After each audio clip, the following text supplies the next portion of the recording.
Jacob's interview, take one. Hi Jacob. Hey bestie. How are you?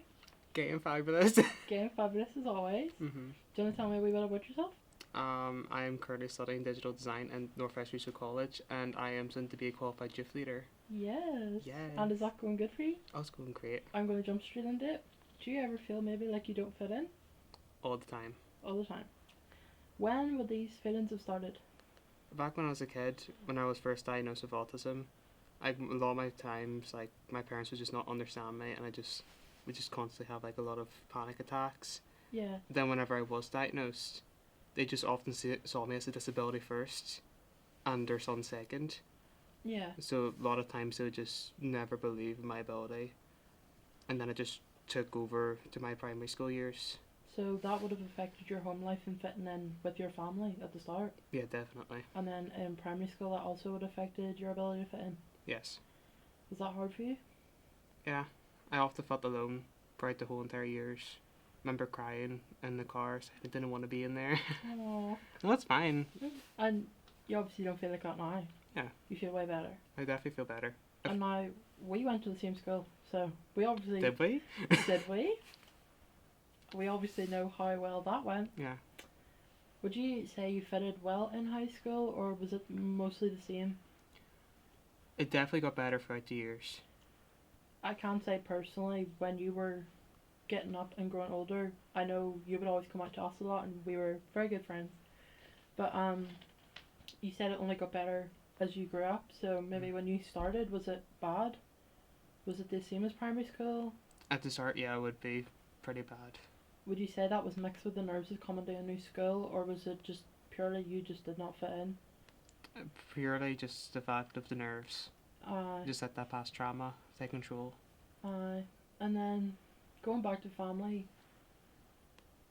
obviously you feel like you don't even fit in with your own parents.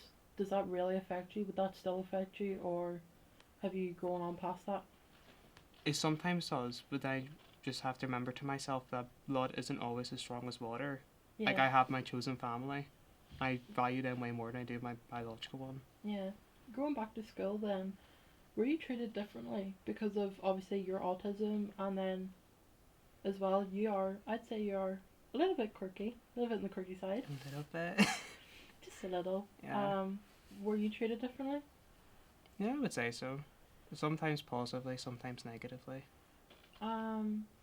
Do you want to maybe give me like an example of one of the worst times?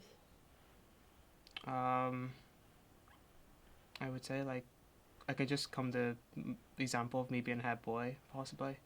Because, like, I felt like the headmaster kind of took me out of the running automatically because of my autism. Yeah, so you'd say you've been like mistreated because of your autism. Yeah. So now obviously you're in tech and you're studying here. Would you say you fit in with your class pretty well?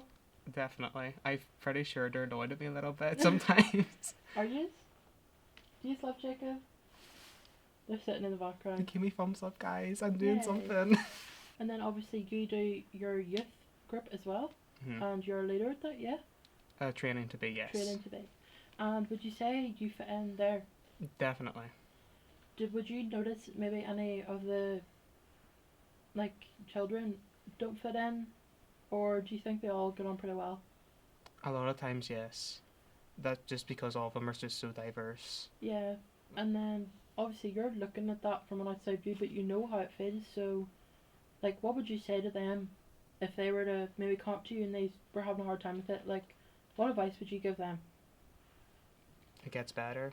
I know it sounds like cliche and cheesy, but it really does. It's Has there ever been a time where a child has come up to you maybe upset because they don't fit in?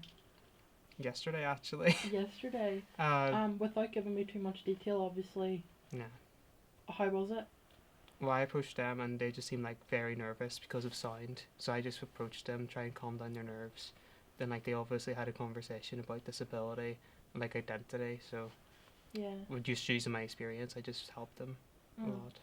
And then obviously you said you've both been treated positive and negatively. Just to like up the mood a bit, could you give me an example of maybe a positive time? Yesterday again. Yeah. I was just told that, like, I'm very easy to talk to, and I felt like they looked up to me a lot. Yeah. Which is very happy to me because I always wanted to be a role model. Do you think it would be okay for people to maybe change who they are to fit in? It depends on the context. If it's a dangerous scenario and they have to, then by all means. But if they can be free to be who they are, Now, you say dangerous. Do you have experience with this, or? with like what I've read, I don't personally have experience with this because although my family life is a wee bit toxic, it's not dangerous to my life. Yeah. But I have heard stories of like people being beat up, like killed for being who they are, being assumed. So just Aye. think about the scenario first. Yeah. No, well, that's pretty good. And then obviously back to, I know you've already given advice for maybe people in your youth group, but in general, for anybody who's maybe watching out there who maybe feels like they might not fit in, what would your advice be to them? I love this quote so much. Don't let that hurt child make your grown up decisions. People's beliefs are their beliefs, but like your existence is your reality. You can make it whatever you want it to be. Just be yourself, truly. And any last words for the camera? The No. people? No? Do you want to give a Yes. wave goodbye? Bye. Bye. I would like to thank you for coming on today. You were a star. You were great. I know. I know. Such a star as always. Thank you, Jacob. Thank you, Amy. And that's about it. We're ready to cut.